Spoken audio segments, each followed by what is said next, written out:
listening to Tassie Encounters Moments on Faith FM, and we're coming to you from Tasmania, right across Australia. Each weekday at 9 a.m, you can hear what the Bible says about past, current and future events. You can learn how to study the Bible more effectively. You can get to know who God is, why we're here and where we're going. And you can experience personal encounters with Jesus. I'm your host, Jason Cook. And for the next little while, we've got Tamika Spaulding presenting our episodes. Thank you for joining us today, Tamika. No worries. It's good to have you here, and we're in different places again once more, but that's all good. It's amazing what we can do when we have modern technology. That's right. You're highlighting how often I trip around, Jason. You do, but even when you're at home, we still are not in the same room. So it's, but yes, you are actually interstate at the moment. So anyway, and I'm not at my home base right now either. So, but it's all good. The show must go on, as they say. Yes, that's right. So, Tamika, it's good to have you here. We're going to be doing probably this week and next week with you presenting on the topic of faith. We've titled this series A Seed of Faith. So we hope this is beneficial to our listeners. And we want to remind you we've got a show number, our Tassie Encounters Moments. Show number 0488 880891. That's 0488 880 891. Maybe you're a first-time listener and you might want to engage with us. You can text us in. You can share your thoughts. You can also claim our book offer that's coming up later in the program.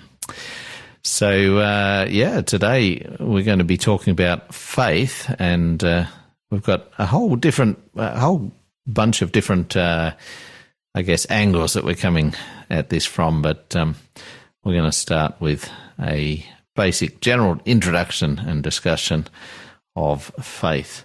So tell us, Tamika, what are your concepts of the idea of faith?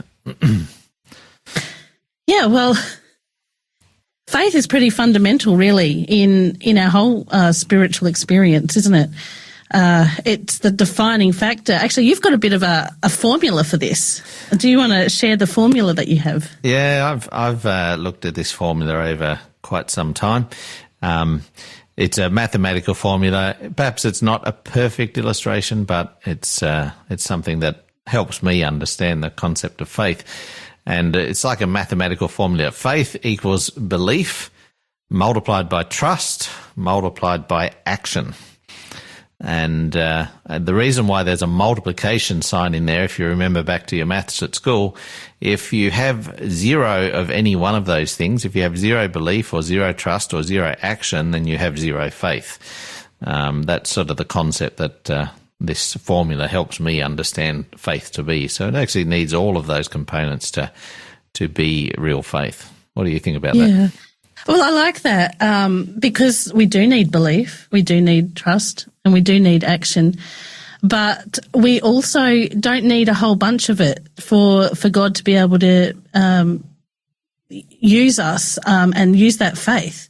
So what I love is that he and this is the series. This is the series that I'd like to do, and why we've called it A Seed of Faith, because the theme verse that we kind of have is coming from Matthew 17:20, where Jesus says, "Truly I tell you, if you have faith as small as a mustard seed, you can say to this mountain, move from here to there, and it will move, and nothing will be impossible for you."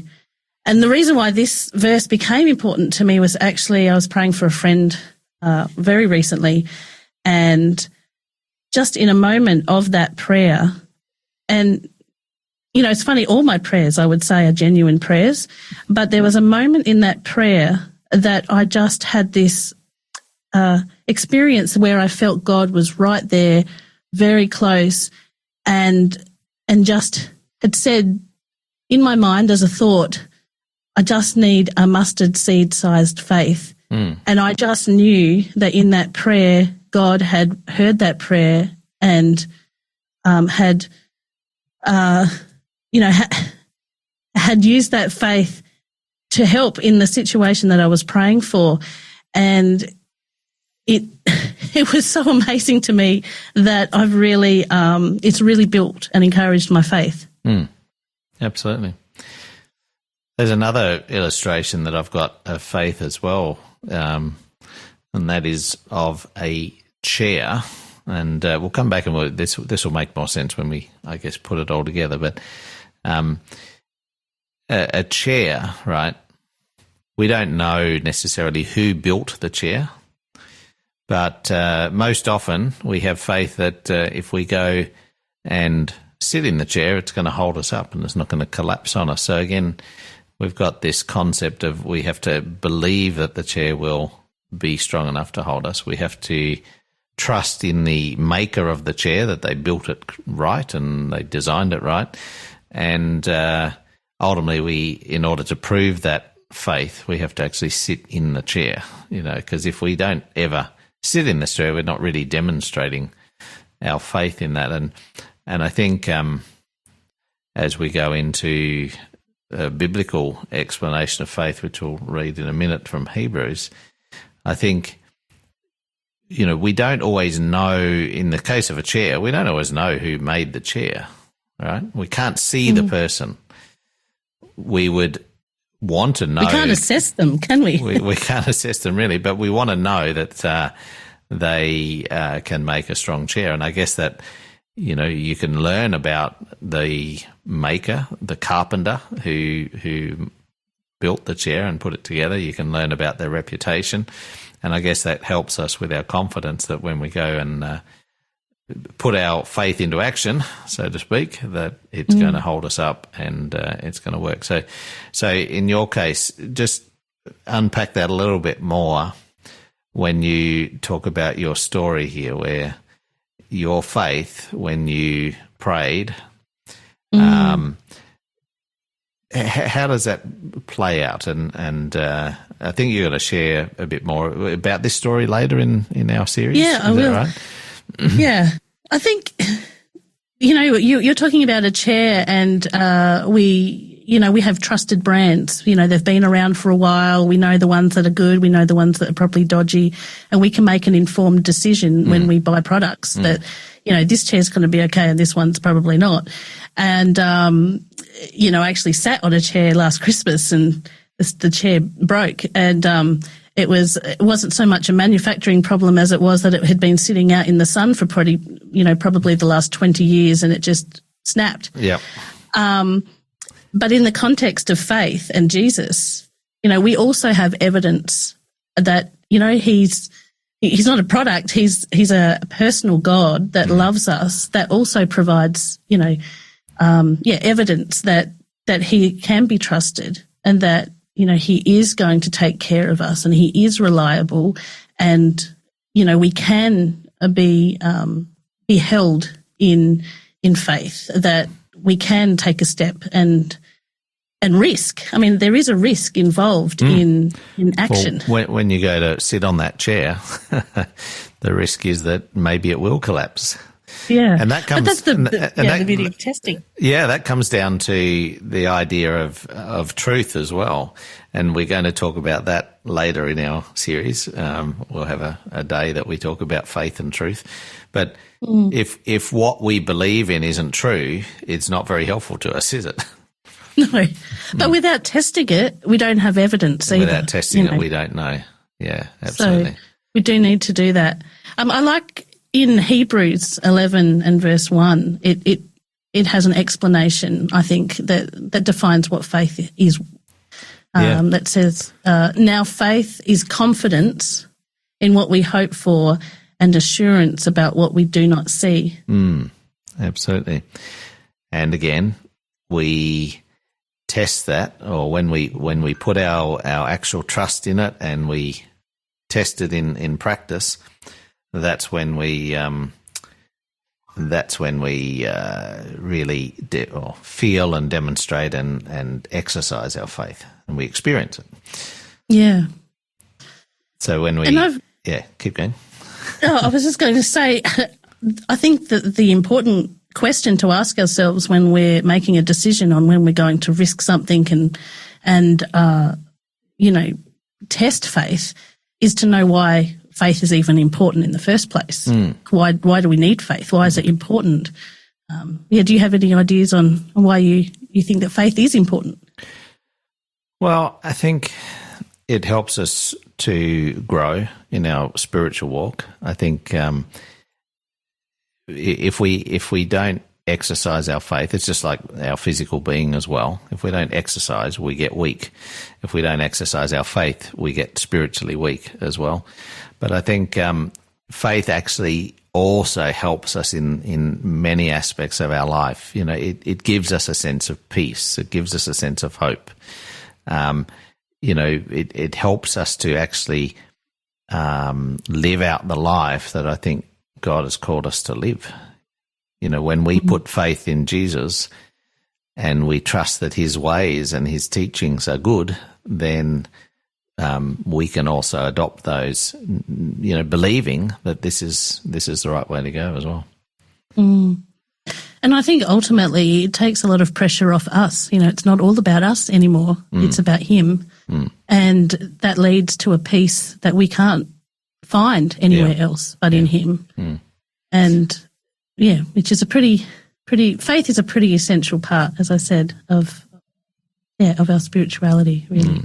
So as we go through this series, we're going to have a look at faith and belief, faith and blessing, faith and listening, faith and purpose, faith and truth, faith and forgiveness, and faith and trust. So that's what's coming up in the next episodes on Tassie Encounters Moments. So thank you for joining us today, and continue to tune in at 9 o'clock each day, or you can catch us on the podcast, on the Faith FM app or the Faith FM website. You can see our programs there as well. Thank you, Tamika. We'll continue on with our next episode where we look at faith and belief. So we'll join you again shortly with that. But right now we've got a bit of a personal challenge. Have you had a time where you exercise faith and God surprised you? We would love to hear this. We're called Faith FM here, and we'd love to share stories of faith. So if you've got a story where you exercise faith and God surprised you, we'd love to hear about it. Text us in on 0488 880 891. This program is made possible by the support of Adventist World Radio. Our book offer for this series is called Dare to Connect with God, and this is by Niku Dumbrava. Have you ever been wondering how to connect with God? This little book offers 13 simple strategies for revitalizing your prayer life and deepening your connection with God. Niku Dumbrava said, "This book is a call to unity and prayer of faith for every believer. The beauty of prayer lies in its individuality. The story, as told in the book of Acts, speaks of new believers leaving their prayer gathering, driven and empowered and sharing the message of Jesus far and wide." So this is what faith can do for us and what prayer can do for us, and we're going to be looking at that later in our series as well, faith and prayer. So text in TEM12, no spaces, to 0488 880 891 to claim one of these books for free. As we go out today, this is Brooke Fraser with Faithful, and we just pray that you encounter Jesus more today and each day.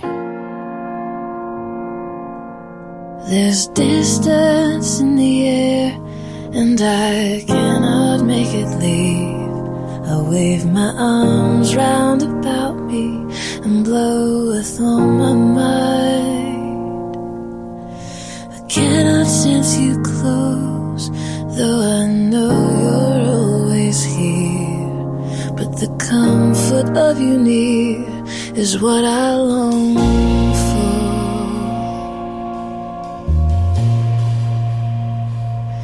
When I can't feel you, I have learned to reach out just the same. When I can't hear you, I know you still hear every word I pray. And I want you more than I want to live another day. And as I wait for you, baby, I'm made more faithful.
I know you still hear every word I say.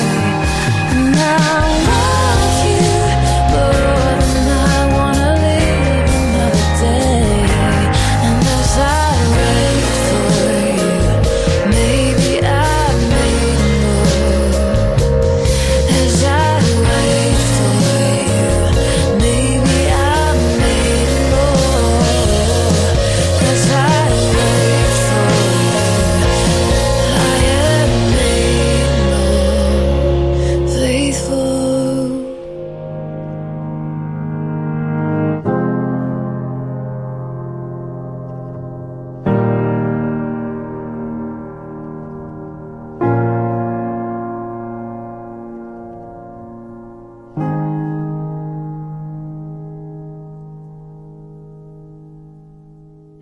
This program has been made possible by the support of Adventist World Radio.